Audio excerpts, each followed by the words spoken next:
मैं हूं मोहम्मद शहजाद और आप देख रहे हैं मेरा यूट्यूब चैनल। पाकिस्तान में आज का दिन सियासी जमातों के इजलास, किसानों को धमकियां देने और एक दूसरे को नीचा दिखाने के हवाले से बहुत अहम है। आज दो बड़ी सियासी जमातों ने पाकिस्तान के अंदर अहम तरीन फैसले किए हैं। मुस्लिम लीग नून की प्रेस कॉन्फ्रेंस, जिसमें मरीम नवाज का अंदाज काफ़ी जारहाना था, शहबाज शरीफ के लाहौर के इजलास की कहानी और तहरीक इंसाफ के आज के इजलास की कहानी के बारे में बात करेंगे। पाकिस्तान में आने वाले दिनों में क्या हलचल होगी, इसके बारे में भी बात करेंगे। कप्तान ने आज की मीटिंग में अहम तरीन फैसले कर लिए हैं। अब किसी सूरत लॉन्ग मार्च से पीछे नहीं हटा जाएगा, हर सूरत मार्च होगा। मार्च की हिकमत अमली क्या होगी और किस तरीके से मार्च होगा, किन किन जगहों से और किस तरीके से लोग पहुंचेंगे, और कप्तान की गिरफ्तारी या नजरबंदी की सूरत में क्या किया जाएगा, ये सब अहम तरीन फैसले हो चुके हैं। मेरे पास मुसद्दका इतलात हैं कि जैसे ही कप्तान लॉन्ग मार्च का ऐलान करेंगे तो वफाकी हुकूमत फौरन इनको गिरफ्तार करने या नजरबंद करने के हवाले से इक़दाम करेगी। वफाकी हुकूमत बाकायदा तौर पर हिदायत जारी कर चुकी है। इमरान खान को गिरफ्तार किया जाए, ये सबसे बड़ी ख्वाहिश है मरीम नवाज की, और यही ख्वाहिश है मौलाना फजल रहमान की, और यही ख्वाहिश है ANP की।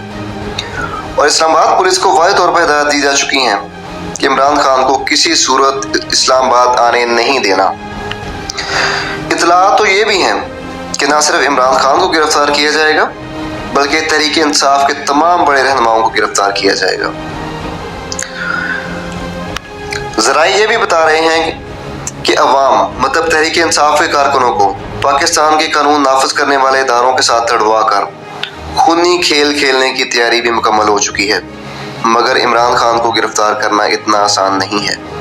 जैसे ही इमरान खान मार्च की कॉल देंगे, इनको गिरफ्तारी से कैसे बचाना है, तहरीक इंसाफ इसकी मुकम्मल तैयारी कर चुकी है। और तहरीक इंसाफ हर सूरत में फाइनल राउंड खेलने जा रही है।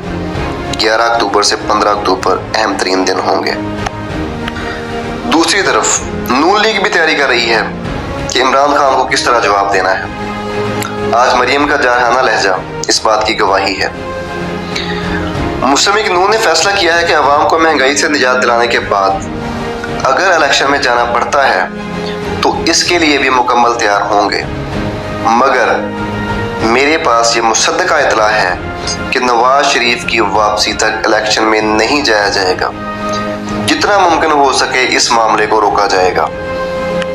और मरियम नवाज अब हुकूमत और हुकूमती इक़दामात के हवाले से अहम फैसले करेंगी, क्योंकि इन हिदायत नवाज शरीफ की जानिब से आई हैं, और इन फैसलों पर अमल दरामद करवाना शहबाज शरीफ और इसकी टीम की जिम्मेदारी है। अब मरियम नवाज जारहाना इनिंग खेलने के मूड में है और कप्तान भी जारहाना इनिंग खेलेंगे। इतनी गर्मा गर्मी के बावजूद पाकिस्तान पीपल्स पार्टी की खामोशी एक सवालिया निशान है। ज़राए ये बता रहे हैं कि पीपल्स पार्टी सारे खेल के अंदर तमाशा देख रही है, क्योंकि पीपल्स पार्टी खुद चाहती है कि मुस्लिम लीग नून को इस खेल के अंदर सियासी नुकसान हो और किसी सूरत भी मरियम नवाज कामयाब ना हो, क्योंकि मरियम नवाज की कामयाबी बिलावल की नाकामी है। इसलिए पीपल्स पार्टी अपना खेल साथ साथ खेलती जा रही है, और पीपल्स पार्टी का ये खेल इस कदर खौफनाक है कि इससे नून लीग को बहुत ज़्यादा नुकसान होगा। मुसद्दका इतलात हैं कि पीपल्स पार्टी पंजाब में जोड़ तोड़ के साथ साथ ये कोशिश भी कर रही है कि मरियम नवाज और नवाज शरीफ का हर मंसूबा फ्लॉप हो जाए और वो सियासी तौर पर मफलूज होकर रह जाएं। वो किसी सूरत इक़्तिदार की तरफ दोबारा ना आ सकें, यानी कि PDM के अंदर ही PDM को तोड़ने वाले मुतहर्रिक हो चुके हैं। और दूसरी तरफ कप्तान ने बयान हल्फी जमा करवा दिया है और वो पीर को अदालत में पेश होंगे, और अदालती फैसले के बाद कप्तान की जो गुफ्तगू होगी वो पाकिस्तान की सियासत को तब्दील कर देगी। मिलते हैं नेक्स्ट वीडियो में। अल्लाह हाफिज़।